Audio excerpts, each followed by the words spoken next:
पूर्व क्लास रे आलोचना करथलु कोन कोन आलोचना करथलु साहित्यिक उपादान सरथिला आउ प्रत्नतात्विक उपादान सरथिला हो कि नहीं। आज देखिबा कि अभिलेखागार्य कहले कौन एठारे लेखा जाइए देख अभिलेखागार्य को जो आम बुझा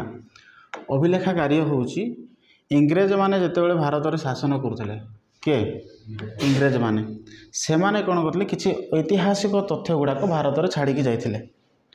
ताको आम कोन कहउछे अभिलेखागार्य। से ऐतिहासिक तथ्य कौन हो पारे से ऐतिहासिक तथ्य नथिपत्र हो पारे राजकीय विवरण हो पारे है सेमती घोषणापत्र हो पारे पंजिका हो पारे एगुड़ाक जितेबाला इंग्रेज मैंने भारत में शासन करते मैंने से समय यही तथ्य गुड़ाक जितेबाला से छाड़ी जाइछन्ति यही तथ्य को आधार करी आम जो इतिहास रचना करूँ ताकू कहुच्छी अभिलेखागार्य। बर्तमान बुझे ये अभिलेखागार्य कहीं इतिहास रचना करने एक प्रमुख उपादान जितेबाला पलासी युद्ध होता क्यों मसीह पलासी युद्ध होता 1757 मसीह 1757 मसीह इंग्रेज मैंने भारत को केवे आसते 1600 मसीहा बेलू ही आसते 1608 आसते एक्चुअली अर्थात 1600 मसीहा बेलू से कौन करते इंग्रेज मैंने भारत को आसते जितेबाला भारत को आसिले से समय तांकर मुख्य उद्देश्य कौन थिला कि व्यापार वाणिज्य करने मुख्य उद्देश्य थिला बुझाला कि नहीं बिजनेस करवा आसिकी फास्ट से मैंने ट्रेड करने को लगिले भारत में धीरे धीरे धीरे धीरे कौन है से मैंने देखिले कि भारतर शासन व्यवस्था को कौन करने हाथेवा चेष्टा कले बुझेगा कि नहीं से समय आम जदि कहीपर कि 1757 मसीह बंगर राजा थिले बुझेगा कि नहीं सिराजुद्दौला बोली जहाँ कहुच्छी से बंगर राजा थिले मु कही काली कि बंग जदि आम कहवा से समय बांग्लादेश आउ पश्चिम बंग आकु नहीं बंग प्रदेश गठन होता ताकू बंग राज्य बोली कहुला बुझेगा कि नहीं। तो सेथर राजा किए थे स्वराज उदयला थे 1757 मसीह इंग्रेज आउ स्वराज उदयला मध्य कौन होता कि युद्ध होता यही युद्ध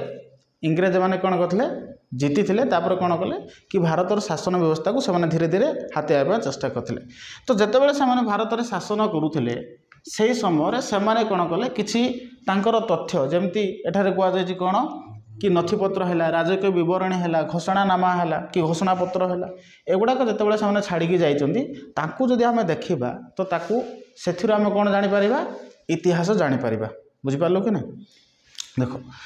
यही उपादान गुड़िक इतिहास रचना करने आमको साहाय्य करते जार फलस्वरूप भारतीय ऐतिहासिक माने इंग्रेज मानकर समय इतिहास लिखबारे सहायक होता है। अर्थात आम यह कहीपर कि इंग्रेज मानकर से तथ्य गुड़ाक आधार करना बर्तमान आम इतिहास लिखिपर। मुझे कौन कहली अभिलेखागार्य कहले कौन कहली इंग्रेज मैंने जितेबाला भारत में शासन करते से समय से जो सब तथ्य गुड़ाक छाड़ी जाइछन्ति से तथ्य को कहुच्छी अभिलेखागार्य। से गुड़ाक नथिपत्र हो पारे राजकीय विवरण हो पारे बुझिपार ना ना सेमती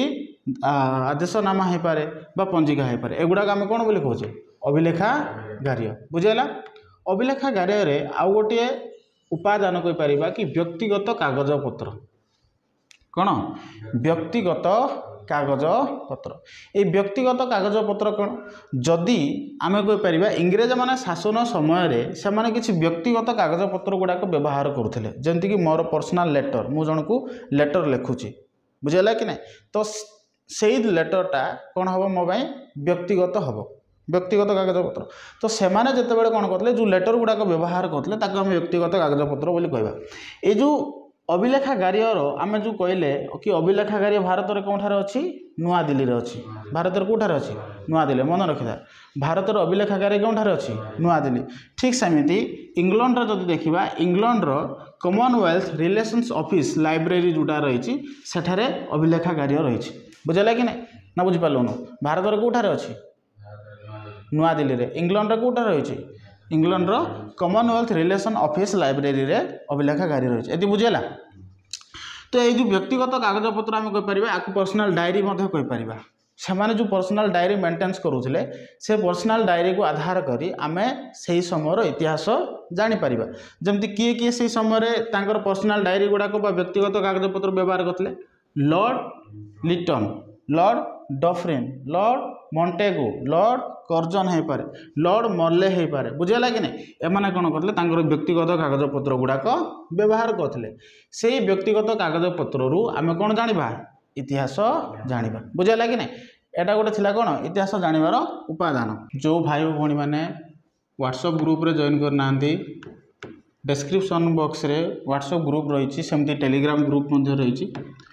डिस्क्रिप्शन बॉक्स रे थिबा व्हाट्सएप ग्रुप रे जॉइन करंतु आउ टेलीग्राम ग्रुप रे मध्य जॉइन करंतु। एठे डेली बेसिक रे वीडियो गुडाक सेंड करा जाउची वीडियो गुडाक पाइबे। ठीक सेमिति जो माने फुलबाणी रे रहउचंती जदि ऑफलाइन क्लास करिया पय चाहउचंती ताहले 7657066679 7656935748 नंबर रे कॉल करंतु। एठारे ऑनलाइन क्लासेस रो मध्य सुविधा रही ऑफलाइन क्लासेस रो मध्य सुविधा रही ए नंबर कॉल करंतु आउ सविशेष सूचना पांतु।